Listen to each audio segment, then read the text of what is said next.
Hi guys, I'm Donna and this is Something to Consider. There's a question we don't ever really ask. Why do people become parents in the first place? In a world where instability, fear, and constant change define so much of our daily lives, raising a child can feel like both an act of courage and deep uncertainty. Today's guest has spent over 13 years in the quiet, powerful work of helping parents heal their relationships, not just with their children, but with themselves.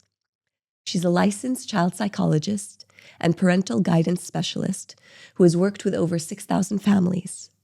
Her belief is clear and profound. Parenting is not instinctive, it's a skill. And like any skill, it requires intention, practice, and unlearning. Together, we'll explore the emotional and psychological realities of modern parenthood, raising a child as an entrepreneur, the unseen pressures parents carry, the overlooked role of fathers, and what it means to raise a child in a world that doesn't always feel safe. So whether you're a parent, a future parent, or simply someone reflecting on your own upbringing, this episode's an invitation to think differently about what it truly means to raise a child. Riham Munzir, welcome to the show, and thank you for being here. Thank you, Donna, for having me. It's such a pleasure, and I love your intro. I have a lot to say about it. Really? Please share. Let's start there. A 1 hour comment on each sentence because it's really it's beautiful. What you said is beautiful. Oh, well, I mean, it's a testament to the work that you do, right? Yes, and getting into this world of parenting is. It's very enlightening. It helps us reflect on who we are, on how we were raised, on how we are raising our children. Like this reflection is truly mind-blowing if we get into it and we dive into how our traumas, our childhoods, our parents' childhoods, how they are controlling us and how we are acting upon these traumas. It's really like mind-blowing. It's interesting how you framed it. Parenting is in and of itself a reflection of yourself. And I think that's the right place to start. Riham, if I wanted to ask you, in the context of this conversation, in this safe space, what would you like to share about you and your background that will set the stage for the conversation we're about to have? When I started working, first after I graduated, I started working with children because I'm a child psychologist. So the parents came with a demand to see their children because they had certain problems. I used to see the children, do therapy sessions with them. But in 2018, I got married and I traveled to Spain to live with my husband in Spain. And at that time, it was very hard for me to go work there because of the language barrier and stuff. So I shifted my work to working online. So I started working online, but there wasn't anything called online. People didn't know what Zoom is back at the time. So I worked with parents. I didn't work with children because at that time there were no techniques to work online with children. So what I did is I started helping moms, learning the tools and the tricks and the strategies to solve their children's problems. So I taught parents how to be their children's therapist. And I believe that this it was mind-blowing to me before the parents because it really made me realize how important it is for us as parents to know what our children are feeling, are thinking, what their desires are, what is the cause, the drive behind their behavior. Because to us, we were raised on the idea that children, when they misbehave, they should be punished, they should be spanked, they should be بيتوبخوا, So I used to judge children because their behavior is just a behavior by itself. There are no reasons behind it. So I just punish and I hit for the child to stop the behavior. And then I realized that no, there are so many emotions behind every single behavior. There are so many thoughts behind these behaviors. And once we identify these thoughts and behaviors, we're going to look at the behavior from a completely different perspective. I teach parents something called MCA, most compassionate analysis, to a behavior, because From our perspective, when we look at the behavior, what happens is from a low compassionate analysis, we look at it like he's misbehaving, so he needs to be hit. From a most compassionate analysis, what emotion is he having? So just like when we have people over, when we invite people over and they're late, the first idea that crosses my mind, my ulule, no, they're gonna be late, the food's gonna be cold, they need to respect that we're inviting them. But once we know that, for example, her child got sick, I have a child, I understand, okay, oh my God, You're empathetic. This empathy, this compassion, it changes everything. And the same goes with children. Ma fi any behavior on this planet Earth that does not have a reason. And if I don't identify the reason, that might be conscious or unconscious. And this is the trick, to know me as a parent who is not in the psychology field, know what is the unconscious reason that is driving my child to behave as such.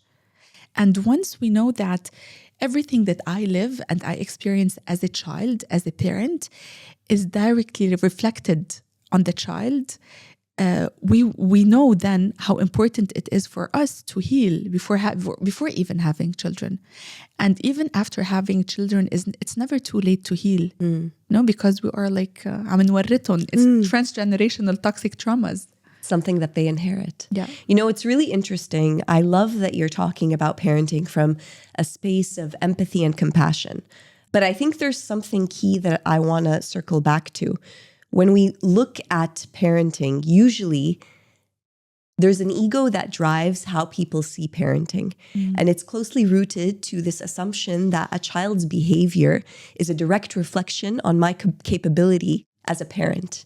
And I feel like in a weird way, this is something that drives a lot of that toxic assumptions around parenting. So can you speak to that a little bit? Because what I like about what you're saying is that so much of the relationship that you invest in teaching your own clients is the relationship they have with themselves before the relationship that they start to have with a child. Dana, we were raised on the basis that my accomplishments are what define me.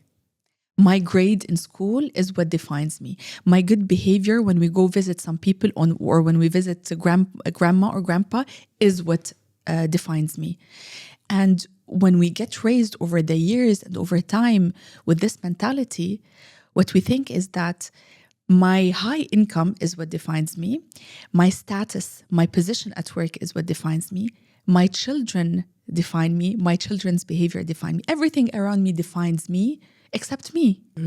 I don't define me. My accomplishments and my children are my accomplishments. I created them. Actually, I have a problem with that. I did not create them. God created them. I'm just a vessel, know. But to many people, we think that we created these humans. So these humans are a direct reflection of who I am. Actually, they are a direct reflection of what I did throughout these years of parenting. It's not a reflection of who I am, because my knowledge in parenting does not define me. Because we are not raised to know how to raise a child. Our parents, especially with us as women, as girls, when we were girls, they taught us how to be ستات بيوت. How to have people over, كيف نعمل عزيمة, نمد سفرة, to prepare food, to take care of our husbands. But they did not teach us how to raise a child. What do we do with postpartum depression? How long should I breastfeed? If my child did not accept my breast milk, what do I do? When do I give a bottle? When my child misbehaves, what do I do? I get back to what has been done to me. I was shouted at, I was disrespected, I was judged, I was blamed, I was labeled, so I do the same. So this is why when moms judge themselves and criticize themselves and blame themselves, did you know what you should do, what's the right thing to do, and you didn't do it? You didn't know because you didn't learn. You weren't taught how to do that. You were taught, you did with your children what has been done with you. And this is not the right thing to do. This is why I tell parents that they need to educate yourselves. Every single mom needs to be a parenting specialist. Every single mom needs to be a nutritionist, so she teaches her children about food. Now, there are some specialties in universities that I believe should not be there. No, every person should be a parent specialist. Every parent should be a nutritionist. Every parent should be a speech therapist to know exactly how to help their children overcome any difficulty that they face. And I guess that would be the essence of the first step in really breaking a cycle, educating yourself in order to understand how not to repeat specific patterns you've seen or experienced. Yes. And I want to say something. This is not overwhelming to parents, by the way. I don't want parents to look at it as if like it's too much work. It is not too much work. Once we read a couple of books, we consult with specialists, we do our research, we read some articles. It's not something that needs an extreme amount of effort from us. Once we have our minds on something that I want to learn about this, it's not too hard to do. I just need to have the approach or the mentality that this is something that I need to have. This is not something I need to learn. I like the idea of this is something that I need to learn, and it lends itself to your belief of parenting is not a concept that is meant to purely be instinctual. It's a skill that you can acquire and work on. I always found it very isolating, especially in my case. I don't have children, but there's this sense of judgment that women or people, even men, that don't necessarily have children struggle or will never understand what it is like to build a relationship with a child. And that's why I find it very encouraging to know that it's not this instinctual thing that's in your blood that you just know how to do and you're perfect at just because you had a child. There are people that have adopted children, and as you were saying, they learn to become parents based on the skills that they acquire throughout the process. You know, Donna, some women that don't have children, they have a maternal instinct much more than many women who do have children. Really? Yeah.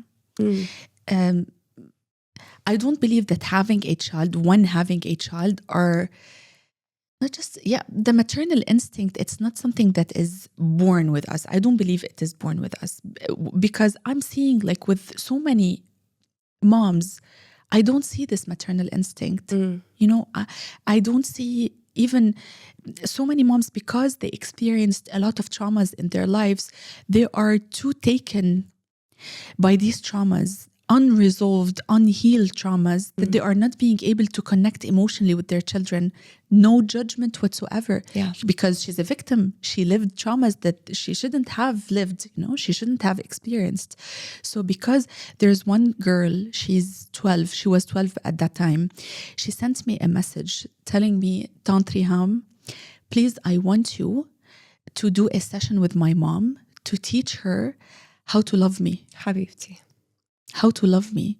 My mom doesn't love me, doesn't know how to deal with me. Sometimes she fake it, and I know when she does. This is a heartbreaking message.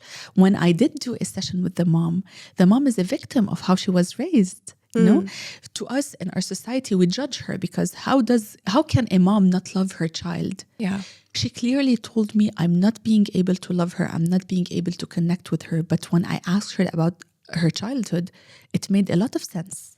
I understand. This is why I believe the instinctual, the mother instinct is not there for everybody. It's not generalized, no. So much of what you said is so important. Thank you for saying it, Riham. A lot of the time, especially in our culture, a culture that glamorizes marriage as kind of a mandate for everyone, which I don't want to say I have nothing against marriage. I love it. I love relationships. I love partnerships. I love family. And I love that it's very much part of our culture. But I find that the encouragement of going into a relationship for marriage and then bringing a child into the world can become almost a compensation for the type of life that a lot of these parents didn't feel like they were able to experience.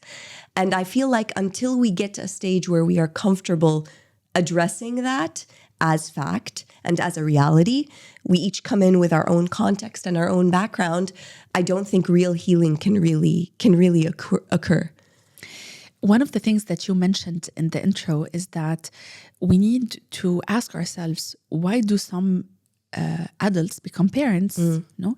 And this is one of the questions that I even teach my students in the university. I tell them that you need to reflect on why do you want to become a parent? Why do you want to have a child? You know, when some people ask a mom, why didn't you have a child yet? My question is why she should have a child. Because like هي سنة الحياة, like life's continuity, a continuity to the family's name, who will be inheriting my business, who's going to take care of me when I get old, the legacy, you know. So this is one side. And other people, they get kids because they want to fix something from their childhood. They want to compensate for themselves for something they did not have. For example, they want to love and be loved unconditionally. So they get a child just to fulfill this gap. And actually all what I mentioned now, they are all the wrong reasons to have a child. And we truly, if we want to reflect on why do we have kids, all of the reasons are selfish reasons. I can't see any unselfish reason to get a child. To me, having a child should have, like, let's say, I'm going to say this one reason. Maybe the listeners can brainstorm with us and like give us other reasons. I want to have a child to raise an emotionally healthy وإنسان صالح for the community. A good member of the community that can actually contribute. I don't want anything from them. I don't want them to spend money on me when I grow up. I don't want them to take care of me. I don't want them to leave their families to stay beside me. I don't want anything of that. I don't want anything in return.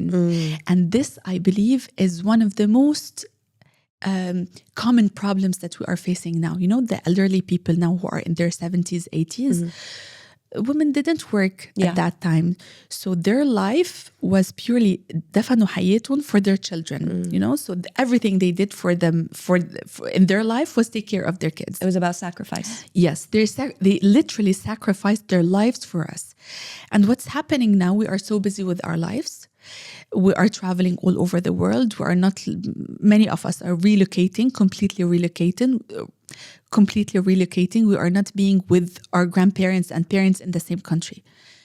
So they are being left alone.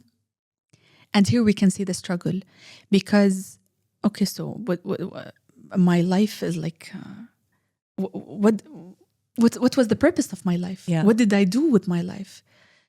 خلص لك الواحد يروح على بلد ويتركني لحالي, you know, I'm being left alone. So this very high expectation of the elderly people nowadays is because they had this expectation, I'm raising them for them to take care of me, for them to spend money on me when I grow up, when I don't have money anymore. But if this is the reason, well, the money that you're going to spend on your kids for the 25 years, the first 25 years before they start working, if you invest it, when you grow old, you won't need them to spend money on you. Yeah. You know, it's you're investing now, you're losing your money now for them to, what if they didn't find a good work? You're a burden on them. So if this is the reason, this is the wrong reason, of course. It's interesting that you talk about it in this way where I want to go back to your point about compensating for something that they didn't have. What are the dangers of falling into that trap? And I'm not just talking about women. I also want to talk about men as well, because I also think that men do have an attachment to this idea of legacy as well when it comes to children, that sometimes it doesn't matter what the woman thinks about it. A lot of the time he's getting married because he wants his own legacy. He wants his children. Whether a woman wants to or not shouldn't be part of the conversation. What are the dangers of going into that cycle and having a child purely for the purpose to receive and give the unconditional love that you didn't necessarily have? Yeah. You know, I meet lots of businessmen. And I notice when talking about these topics with them that those who don't have boys عندهم حسرة بقلبهم because they don't have boys, they have only girls, because my legacy is like, it's gonna vanish. Who said your legacy is gonna vanish? And why are you building all of this just to have a legacy? Why do you have this need that for your name to glow after you pass? Your duty in your life is the time that you are here on this planet Earth to do something good for this planet Earth, to do something good for your community. You give, you take back. This is it. After you're living in misery and in pain just because no one's gonna hold your name. Who said no one's gonna hold your name after you pass? Who said your girl wouldn't hold your name? Or even, what is this idea of legacy? And just as you talking, it made me question. We always associate legacy to something that is concrete and associated to a person or a name. But legacy is anything that you create. It could be the legacy of the business you leave behind or the impact that you leave on a community. Yes. What a beautiful perspective shift. I actually didn't think about it like that. That's a beautiful way of thinking about it. Even if you don't have kids at all. Yeah. At all. Not even you have girls, like your legacy is gonna stay there after you pass if you build the good legacy, in life. This is your investment. You're investing in your business, not in your kids, if you want to keep your legacy. So there's a lot of people who are, and it's not just a people thing, it's the age that we're living in. We're in an age where everyone wants to do everything and everyone wants everything now and at the same time. Whether it's entrepreneurs or people that are trying to build their own career. And the excuse is, I want to maintain the growth of this family and provide for this family in every way possible. And what tends to happen is the exchange almost becomes a loss, because the less time they spend at home, the more successful they are outside of the home. Can you speak a little bit about the struggles of families that are not able to maintain that balance? Yeah. So you said they want to provide for their family. Let's define provide. What do they want to provide? In the case of this example, financial stability. Is this the correct providing that we need to give for our kids and provide them with? Money? Okay, they're close. They're okay. They'll become small, and then they're gonna throw them. They're gonna donate them, and then the toy is gonna be broken. You're gonna get another one, and then what you need to provide for your family is love, attention, connection. That's what your family need. They don't need your money. They need you. And when parents give money instead of their time, you are valuing yourself بهالقد amount of money. You're saying that your absence is valued بهالقد هالكم ورقة, these couple of papers.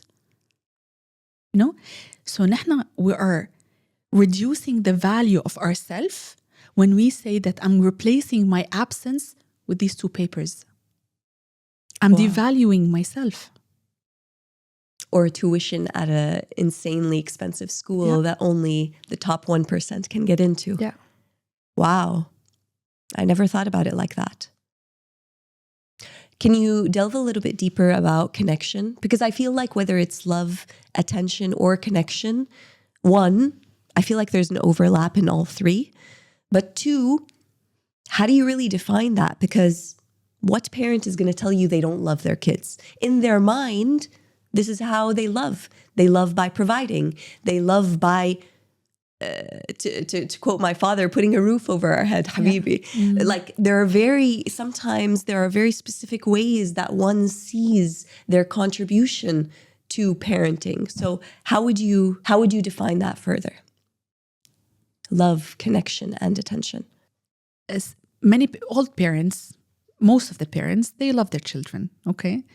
I'm saying most because I told you what I'm experiencing and seeing in my clinic. It's not that they hate them, but they are not being able to connect. This is very important. It's not hate, it's the inability to love because they are having some traumas. So just to add this to what I said before. We love our kids, okay? My question is not if we do or don't. My question is, do they feel this love or not? Because most of the time, we love our kids in our way, not in their way. In each session I do, I make sure to ask parents, what is each child's love language? And I'm going to tell you, 7 out of 10 parents, they don't know how to answer this question. What do you mean by love language? How does he feel loved? Does he feel loved when you kiss him, when you hug him, when you say good words to him, when you tell him that you love him, when you spend quality time with him, when you do an act of service to him, when you buy something for him? So there's a book called The 5 Love Languages. They have a series for couples, for adults, for teenagers, and for children. I always make sure to tell each parent to read this book so you can identify what is exactly your child's love language. No, because if my love language is quality time and I'm spending quality time with my children, it doesn't mean that they feel my love. I'm feeling the love because it is my love language. So we can't love everybody our way. If my husband's love language is quality time, but mine is acts of service, I spend quality time with him so he can feel my love, and he should do acts of services for me so I can feel his love. It goes that way. So if I don't make sure that my love is reaching my child, he is truly feeling it, I'm spending energy in the wrong place. I'm pouring in the wrong cup. That's a very good point. But Riham, the challenge is, especially with a child that is still growing and developing, a lot of the time they don't understand their own emotions. And so much of the frustration of being a parent stems from dealing with a little human that you feel you are failing because you don't understand what you need to do to help them. And they don't understand how to express what they need. And yet you're supposed to love them in a way where they feel seen and heard. So it's a bit of it feels messy. That's where a combination of instinct and knowledge comes. Okay. So I need to know this inability to express his emotions. Where is it coming from? What age is he at? Is it a normal developmental milestone? Is he at the age of 2, for example? It's very normal. Or he's 8 years old when he can't tantrum anymore. It's not for his age. He's more mature now.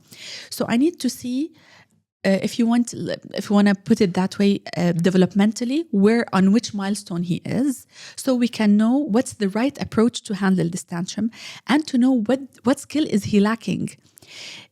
Do I need to work on his emotional intelligence? I need to work on his ability to control himself. Is he having an impulse control, an ability to impulsive reactions?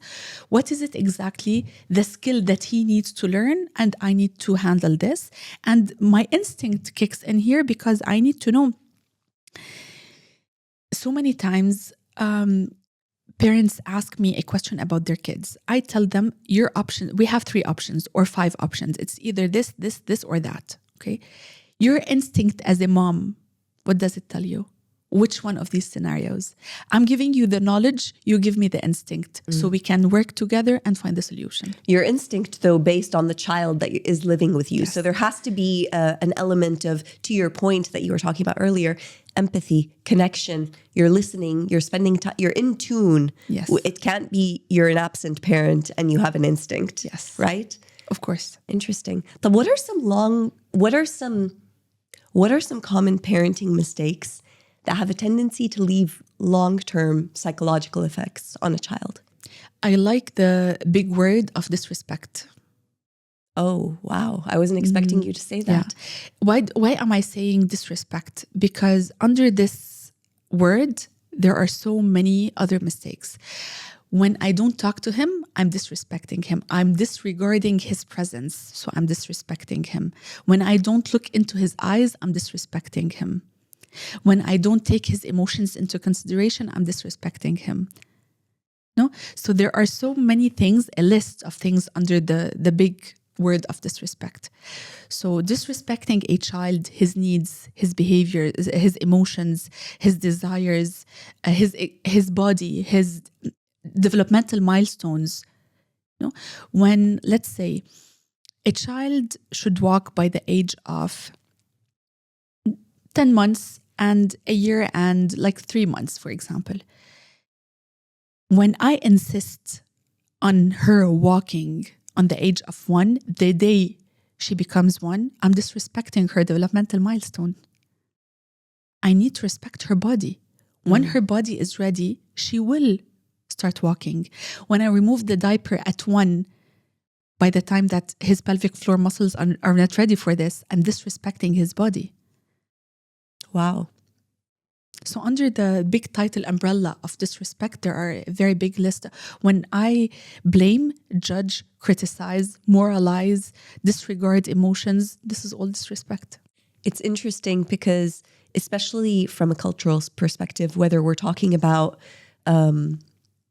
Arab communities or actually a lot of communities on this side of the world in general, this idea of mandating respect is usually the other way around. It's pushed and imposed on the child that from the earliest age, you must respect your elders or respect mama and baba from day one, but not vice versa. And without any understanding as to why. Like now, as you're speaking, I'm just thinking about something as simple as respecting whether a child wants to be kissed or hugged. You know, families usually they want to, uncles or aunts, they want to rush and hug and kiss them. But children also sometimes pull away and they're not always comfortable with that. But we're always like, la, عيب, go, kiss. Yeah. And this is why you notice nowadays that us in our generation, when we get disrespect, either we're extremely fine with that because we're used to this. We don't say anything. We don't ما بنحصل حقنا إذا بدك, because that's the norm to us. Or we do an extreme reaction to this disrespect because I was disrespected my entire life. I don't tolerate this. This is my trauma in life. Disrespect is a trauma ever since I was born. So I don't tolerate this and I do a big issue out of it. طب how does an adult that has dealt with this sort of trauma, that is dealing with this sort of trauma, especially already being an adult and already being a parent, how do they navigate something like that? First, consciousness about that. When I'm conscious about my traumas and what triggers I have and why do I have these triggers, because sometimes, Donna, these triggers are conscious. I know that disrespect triggers me. Sometimes I'm not aware of that because we weren't taught how to know what's happening in our minds, like shut up, go sit in your room. I don't want to hear you. I don't want to listen. So we used to repress our emotions. We used to repress our thoughts because we thought that our thoughts are not correct. No, I don't have the right to have this thought. This is not correct. What I'm thinking is not right. So I used to think that أفكاري غلط. أفكاري غلط meaning that I'm wrong. أنا غلط. أنا a human being أنا غلط.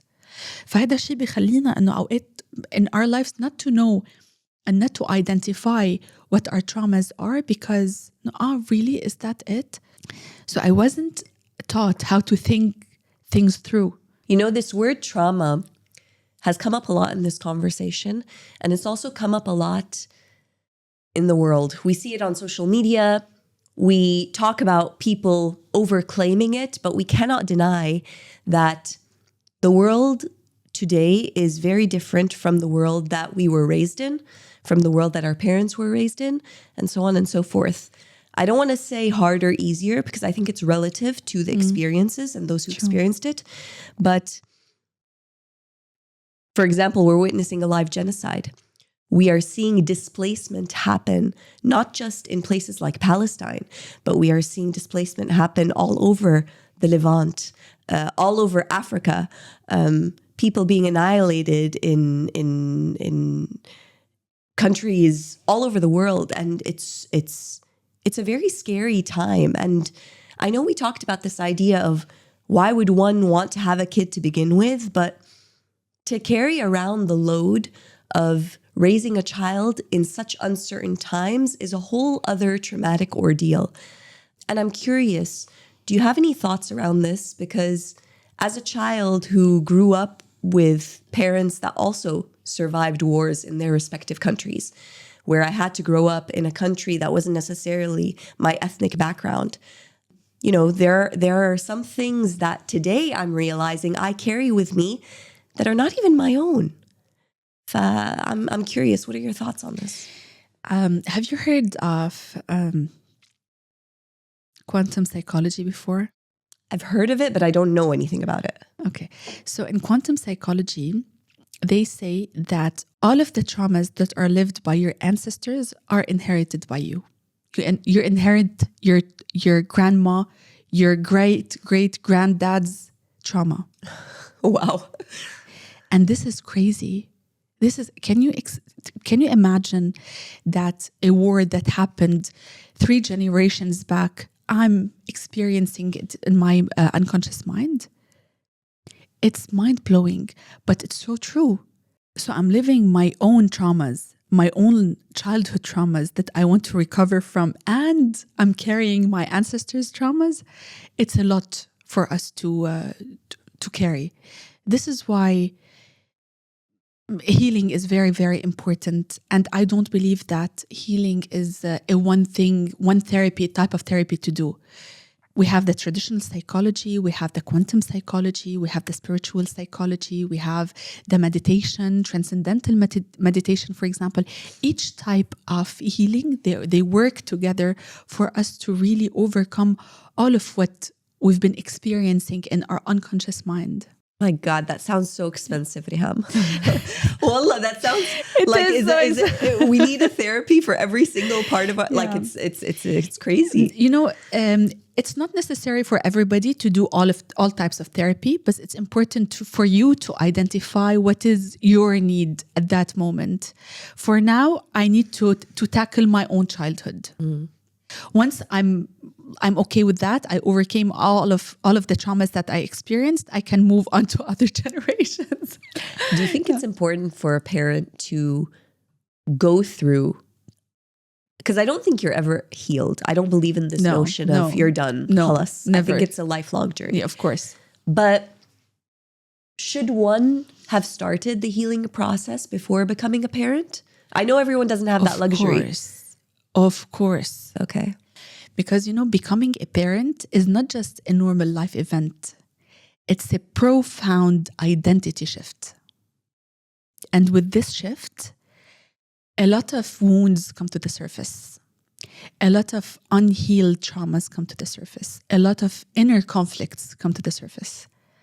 So it's not just a normal, regular, everybody gets kids. I hate this. حتى البسينات بيخلفوا. As if it's that easy. It's not that easy. So with all of the changes that happens in our hormones, in our brains, with everything that's coming to the surface when we become a parent, whether a father or a mother, it's very shocking to our nervous system. So if we don't handle this before we have a child, the child unfortunately might get psychologically affected by that. Before I got engaged to my now husband, I did almost 7 years of traditional psychoanalysis, a type of psychotherapy, and before I even met him. And then when I met him, I did another, in French we call it tranche thérapeutique, yani another phase of therapy, just to make sure that he's the right person for me. I don't have any unconscious daddy issues that I still didn't resolve. I wanted to see if he reminds me of my father in some unconscious way. So because I want to marry him for him as a human being, not because I have any unconscious desire or need that is repressed in my unconscious mind. Interesting. And I believe that even when we want to have kids, we should go through the same process. Interesting.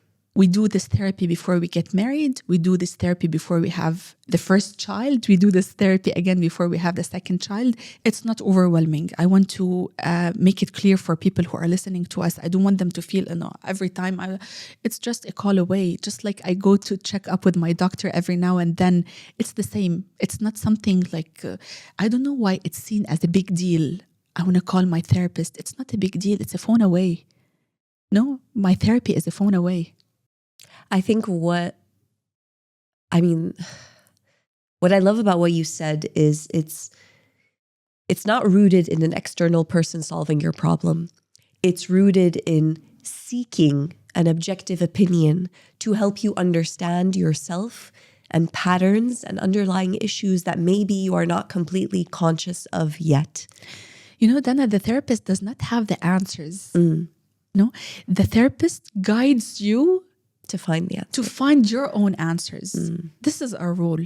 I don't have an answer to every single trauma every single human being experienced. Yeah. But I have the tools on how to guide you step by step so you can find the answer that you already have. I love the fact that you referenced fathers, because I think it's something that we dismiss. And the assumption is that the role of parenting is the role of the mother because of that maternal instinct or whatever you want to call it. Because she was that vessel. She innately has this connection that a father will never have, which I don't think is true. What do you think a healthy role or perspective on the role of a father should be in parenting? First, the father is not an ATM machine. We say that the father is, or the husband is the provider and protector. No, these are not just his roles. Nowadays, he's not even fully the provider. Women are working equally as the fathers, and they are providing as well. So the role of the father is to be emotionally connected with his kids, to be there, to listen to his children, to know who are his children's friends, to know who are the parents of this friend. What mentality do they have? What approach of parenting do they use with their children? The other family, huh? Does this align with my parenting approach? Do we have the same values? What are the life values that I want to teach my child? How am I teaching him these values? How am I telling him what are our العادات والتقاليد والقيم الأساسية in life? What عادات وتقاليد I want to keep and give my child, and what عادات وتقاليد I want to let go of. I don't want my child to experience this because I believe these عادات وتقاليد are not important. Just like عيب نتضيف. طبعا, what is the result of not having that from the cases that you've seen? Because if I'm being very honest, everything that you just said is beautiful. But in traditional families, if the father is the main provider of the household, the assumption is he just doesn't have the time. And this is something that is the mother's role. So what is kind of the consequence of not having an active paternal figure in the child's life? First, I want to say that I'm so happy with the number of involved fathers I'm seeing nowadays. Out of like 10 sessions I do, 5 or 6 of them, the fathers are there. So this is beautiful. They're being very involved. They are asking questions even more than the mom. They know information and details about their children's lives much more than we ever thought that a man could know of. So I want to say like chapeau bas for these fathers because they are doing a great job. That's refreshing. Yes. And this gives us hope. Like it took a lot of time and awareness for us to reach here, and we're going to get better at this. Fathers are going to get better at this.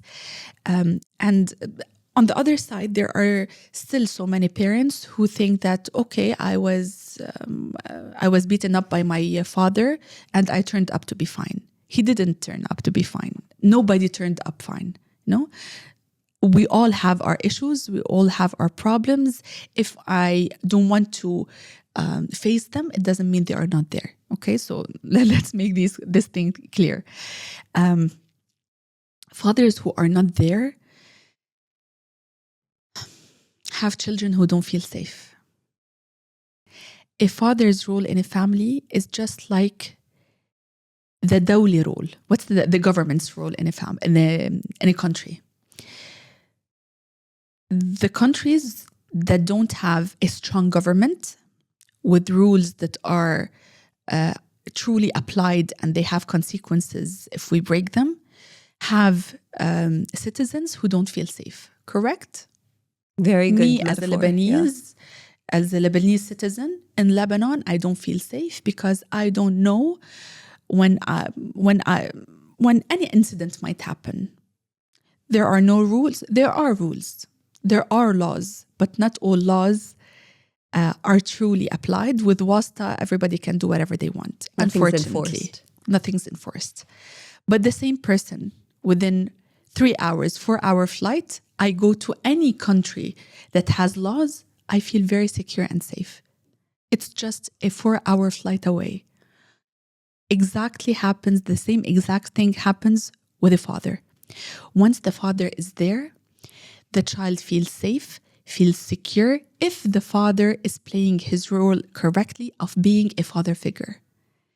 For the parents or for the moms who are listening to this and say that my husband he passed away, or my husband does not want to be involved in his children's life, I tell them, even if this happens, we work on the father's image, father figure, not only the father's presence. Even if the father has a lot of mistakes, I talk with my child. Why do you think dad said that? Why do you think, what do you think led him to think that way? From his perspective, he's correct. Let's put ourselves in his shoes. What might be the reason that caused him to say this? Do you think if you have kids, you would have this overprotection, mom, over your children? So because your dad loves you a lot and he's scared that something might happen, how could we convince him that nothing's going to happen? What guarantees can we give him? No, I know in so many families, the mom and the dad have different approaches and different way of thinking in parenting in general. In these cases, when the dad is absolutely uncooperative, I work with the child in a very loving way without humiliating the dad in front of the child, even not in his presence. I don't talk to the child in a very disrespectful way towards his father. Shaif, bayak, it's not that approach. Why? Let's put ourselves in his shoes. Let's think from his perspective. How can we convince him otherwise? Yani Riham, honestly, haram إنه this was 1 hour. Haram. We're done? Haram. We're almost done. We have one final but I have to commend you. This was not a conversation I was expecting to have. You and I don't know each other. Yeah. We don't live in the same country. But what a treat. You were such a gift to this podcast. Thank you. There are so many things that you said that I feel like we didn't even do it justice. I wanted to delve deeper. I hope this won't be the last time that you come. Hopefully. Inshallah. My last question, and I end this on all my episodes, I ask my guest to ask me a question. Is there something you'd like me to consider, or is there something you'd like to ask me? It doesn't have to be like a question. But also, you could talk about this because I saw this on her story, okay? And she was giving it to her guests. So I feel so lucky that you got one for me. Can you please explain what this metaphor? Yeah. So this is a very, we see the snake plant everywhere, It's not a rare plant. However, I love this plant because even with the toughest situations that this plant might, or circumstances that it might live in, lack of light, lack of water, lack of care, but it still gives oxygen 24/7. Unlike so many other plants, they give oxygen during the day and take oxygen during the night. This is why they tell you can put a snake plant in your bedroom because it doesn't suck up the oxygen in the room, it gives oxygen. And I think so many people are truly like this, with all of the difficult circumstances they live in and with all of the traumas that they live in, whether in their childhood or in their adulthood, they still give the people around them a lot. They give oxygen and life to people around them. So it symbolizes so many people. I love it. I absolutely love it. No one's ever, they have, but this is a beautiful, beautiful gift. Thank you so much. May we all be snake plants to people in their lives. It's snake year, by the way. Is it? Yeah. What does that mean? I don't know. Okay. It should mean something. I did this. Okay, I'll look at that. Riham, thank you so much for joining us today. If anyone from our audience is interested in reaching out to you, understanding more about what you do, what are the best ways to reach you? So I have my platform on Instagram. It's Riham_Munzir, and my website, www.rihammunzir.com. I do online sessions and face-to-face sessions as well. So, of course, I can help. Amazing. Thank you again. Thank you for having me, Donna. It's such a pleasure. Habibti, the pleasure was all mine. And to our listeners, as always, I want to thank you for the privilege of your time. I hope you found this episode enlightening as I did. I feel like I came away with a lot of golden nuggets that I actually want to think about a little bit more and reflect on and understand how this relates to where I am in my journey today. And I hope, as always, you found something to consider.